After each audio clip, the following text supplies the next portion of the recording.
sejahtera bagi kita semua. Kembali lagi dalam renungan harian kita.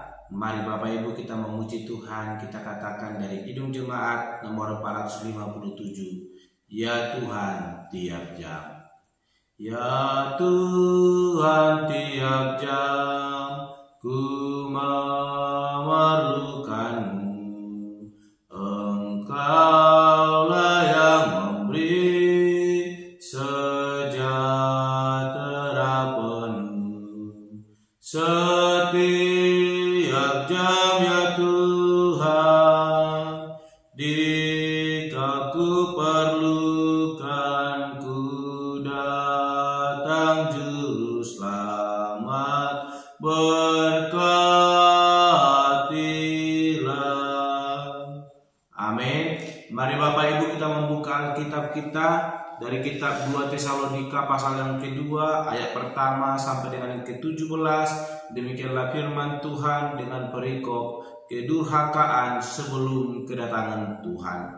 Tentang kedatangan Tuhan kita Yesus Kristus dan terhimpunnya kita dengan Dia, kami minta kepadamu saudara-saudara, supaya kamu jangan lekas bingung dan gelisah, baik oleh ilham roh maupun oleh pemberitaan atau surat yang dikatakan dari kami, seolah-olah hari Tuhan telah tiba. Janganlah kau memberi dirimu disesatkan orang dengan cara yang bagaimanapun juga, sebab sebelum hari itu haruslah datang dahulu murtad, dan haruslah dinyatakan dahulu manusia durhaka yang harus binasa, yaitu lawan yang meninggikan diri di atas segala yang disebut atau yang disembah sebagai Allah. Bahkan ia duduk di bait Allah dan mau menyatakan diri sebagai Allah.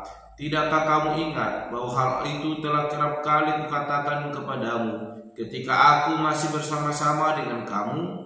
Dan sekarang kamu tahu apa yang menahan dia, sehingga ia baru akan menyatakan diri pada waktu yang telah ditentukan baginya. Karena secara rahasia kedurhakaan telah mulai bekerja, tetapi sekarang masih ada yang menahan.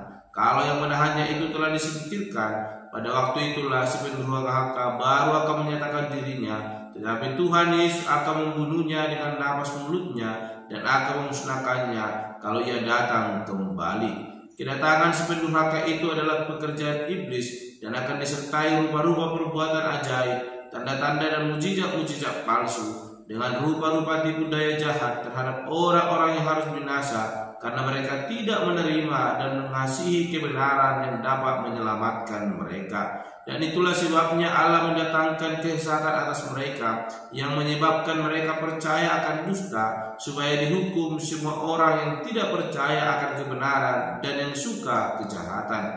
Akan tetapi kami harus selalu mengucap syukur kepada Allah karena kamu, saudara-saudara yang dikasihi Tuhan, sebab Allah dari mulanya telah memilih kamu untuk diselamatkan dalam roh yang menguduskan kamu dan dalam kebenaran yang kamu percayai. Untuk itulah ia telah memanggil kamu oleh Injil yang kami beritakan, sehingga kamu boleh memperoleh kemuliaan Yesus Kristus Tuhan kita. Sebab itu berdirilah teguh dan berpeganglah pada ajaran-ajaran yang kamu terima dari kami, baik secara lisan maupun secara tertulis. Dan ia Tuhan kita Yesus Kristus dan Allah Bapa kita yang dalam kasih karunia-Nya telah mengasihi kita dan yang telah menganugerahkan penghiburan abadi dan pengharapan baik kepada kita, kiranya menghibur dan menguatkan hatimu dalam pekerjaan dan perkataan yang baik. Amin. Bapak Ibu saudara terkasih dalam nama Tuhan Yesus Kristus, panjang lebar kita telah membaca ayat firman Tuhan yang kita renungkan hari ini, dan saya berikan tema bagi kita semua, yaitu ancaman, tantangan, hambatan, gangguan. Sekali lagi tema kita, ancaman, tantangan, hambatan, gangguan. Bapak Ibu saudara terkasih dalam nama Tuhan Yesus Kristus, ayat firman Tuhan yang boleh kita baca hari ini adalah surat Paulus kepada jemaat Tesalonika yang kedua, di mana kita melihat jemaat Tesalonika sedang dibingungkan oleh beberapa pengajaran yang menyandarkan ajaran mereka kepada ilham roh atau hal-hal yang di luar kehendak Allah. Sehingga Rasul Paulus dengan tegas menegur sikap anggota jemaat yang mudah dibingungkan oleh pengajaran palsu tersebut. Dan Rasul Paulus mengajarkan kepada mereka, memberitahukan dengan tegas apa yang menjadi ciri-ciri dari pengajaran palsu tersebut. Yang dimana kalau kita membaca yang ketiga sampai dengan yang kelima, Rasul Paulus mengajarkan kepada jemaat di Tesalonika bahwa ajaran tersebut lebih mengarah kepada upaya-upaya untuk meninggikan diri sendiri dan tidak melihat kepada Allah dan kemuliaan Allah, namun kembali kepada diri sendiri yang menyombongkan diri dan meninggikan diri. Kalau kita perhatikan dalam ayat yang ke-9, Paulus menguraikan bahwa si pendurhaka akan datang dengan berbagai macam perbuatan ajaib, tanda-tanda, dan mujizat. Dan tujuan utamanya ialah menyesatkan umat percaya agar iman setiap orang percaya tidak lagi diarahkan atau tertuju kepada Yesus Kristus, namun hanya kepada apa yang tampak di hadapan mereka. Sehingga Rasul Paulus untuk menghadapi para penyesat itu, dia boleh memberikan pertanyaan kepada kita pada saat ini, yaitu di manakah kekuasaan Allah? Mengapa Allah tidak bertindak? Oleh karena itu Bapak Ibu saudara terkasih, sebagai manusia baru di hadapan Tuhan, kita diajarkan untuk lebih memberi diri mendengar suara Tuhan, mendengar kebenaran firman Allah. Setelah mendengarnya, kita boleh menerima firman itu dan mengimaninya supaya kita boleh memperoleh kekuatan baru di dalam menghadapi tantangan yang boleh ada. Sebagaimana tema kita tadi berkata, ancaman, tantangan, hambatan, gangguan itu akan terjadi di tengah-tengah kehidupan orang percaya menjelang hari Tuhan yang akan datang. Oleh karena itu Bapak Ibu saudara terkasih, kebenaran firman hari ini mau meneguhkan hati kita supaya kita boleh berdiri teguh sebagaimana ayat firman Tuhan yang boleh kita baca tadi di ayatnya yang ke-13, bagaimana firman Tuhan berkata, akan tetapi kami harus selalu mengucap syukur kepada Allah karena kamu, saudara-saudara yang dikasihi Tuhan, sebab Allah dari mulanya telah memilih kamu untuk diselamatkan dalam roh yang menguduskan kamu dan dalam kebenaran yang kamu percayai. Bapak Ibu saudara terkasih, Rasul Paulus boleh menguatkan hati kita, menegaskan kepada kita bahwa dari mulanya Allah telah menetapkan kita sebagai orang percaya untuk diselamatkan. Oleh karena itu jangan pernah bingung, bimbang atau takut dengan adanya para penyesat-penyesat yang datang membawa tantangan, ancaman, rintangan, bahkan hambatan, gangguan dalam diri kita untuk boleh semakin terus mengarahkan hati pikiran kita, hidup kita kepada Yesus Kristus.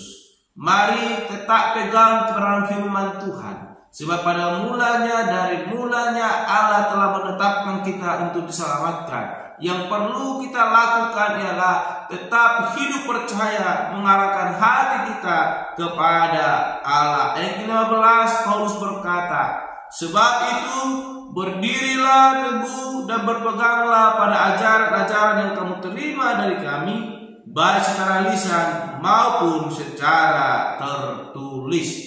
Bapak Ibu saudara terkasih, apa yang menjadi kekuatan bagi kita? Apa yang menjadi perisai dalam hidup kita untuk menghadapi para pendurhaka-pendurhaka yang akan muncul menjelang hari Tuhan? Yaitu kita perlu berdiri teguh di hadapan Tuhan, memegang kebenaran firman Tuhan, menghidupinya, sehingga kita boleh menerima kuasa untuk boleh tetap menjadi pelita yang bercahaya, menerangi kegelapan, sehingga kemuliaan Tuhan boleh dinyatakan dimanapun kita boleh berada. Mari Bapak Ibu, ayat yang ke-16, 17 saya bacakan kembali.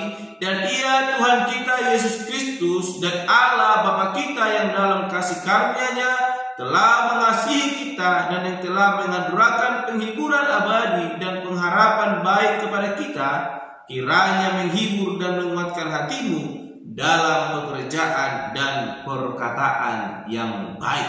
Sudah ada janji yang pasti di mana Yesus Kristus akan menganugerahkan penghiburan bagi kita, sekalipun ada penyesakan yang membuat gangguan ancaman dalam diri kita. Namun ketika kita berdiri teguh berpengharapan kepada Tuhan, maka dia Allah yang sejati akan menolong, akan menghibur kita, memberikan kita kekuatan sehingga kita menjadi pelita-pelita yang boleh memancarkan cahaya. Sekalipun kegelapan mulai menguasai kehidupan kita, namun ketika kita berpengharapan kepada Tuhan, maka Tuhan akan boleh membuat kita menyala, menyinari kegelapan yang ada di sekitar kita, sehingga kebenaran itu semakin tampak dan banyak jiwa boleh diselamatkan. Oleh karena itu, Bapak Ibu saudara terkasih dalam nama Tuhan Yesus Kristus, mari jangan pernah gelisah dan takut, apalagi pasrah kepada keadaan,